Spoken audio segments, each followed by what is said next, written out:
Uskalla kasvaa kestävästi projektin Road Trip on saapunut Dagsmarkiin.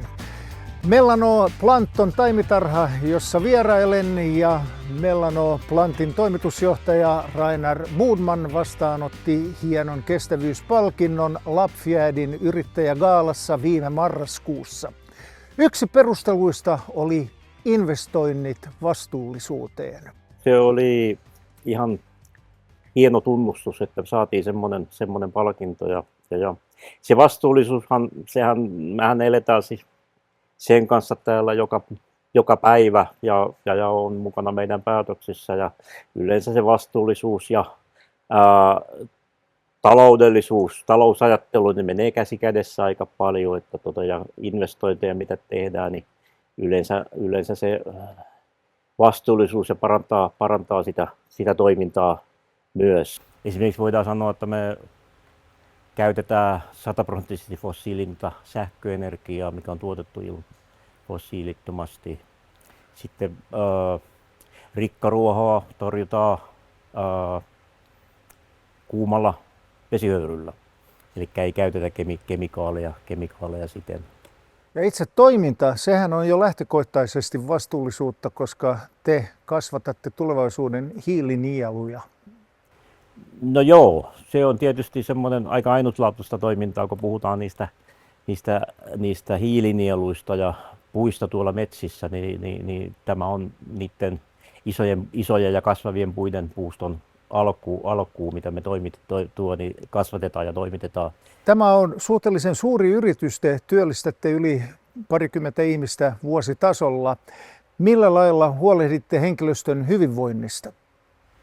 No joo, henkilökunta on tietenkin yrityksen suurin voimavara, jos sen sillä lailla voisi sanoa, että me tehdään paljon vielä niin sanotusti käsityötä, ja ihmiset ovat niin kuin avainasemassa, kun puhutaan jostain tuotteen laadusta ja kaikesta muusta sellaisesta, ja se on meille hyvin tärkeää, että henkilökunta viihtyy työpaikalle, työturvallisuusasiat on kunnossa, ja tietenkin työterveyshuolto täytyy toimia. Te olette kasvaneet ihan vuodesta 1965 saakka, ja toivotaan tietysti, että kasvu jatkuu. Mitä haasteita tämä kasvu tuo, kun kyse on vastuullisuustyöstä?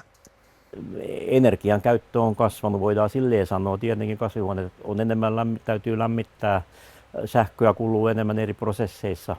Mutta se on tietenkin sen täytyy aina suhteuttaa siihen just, että mitä se on siihen per tuotettu taimi tai 1000 tainta. Että siinä mielessä, jos ajatellaan sitä kasvua, mitä meillä on ollut, niin mä oon sen laskenut ja tutkinut silleen, että kuitenkin meidän vastuullisuus on kasvanut siinä mielessä, että me pystytään kuitenkin tehokkaammin tuottamaan enemmän taimia. Te otatte huomioon nämä vastuullisuuskysymykset hienolla tavalla, mutta jos tilanne olisi täysin erilainen, ettei sitä tarvisi miettiä ollenkaan, niin minkälainen tuo toiminta olisi tuolloin? Taloustehokkuus ja se vastuullisuus, niin ne kuitenkin menee aika lailla käsi kädessä kyllä.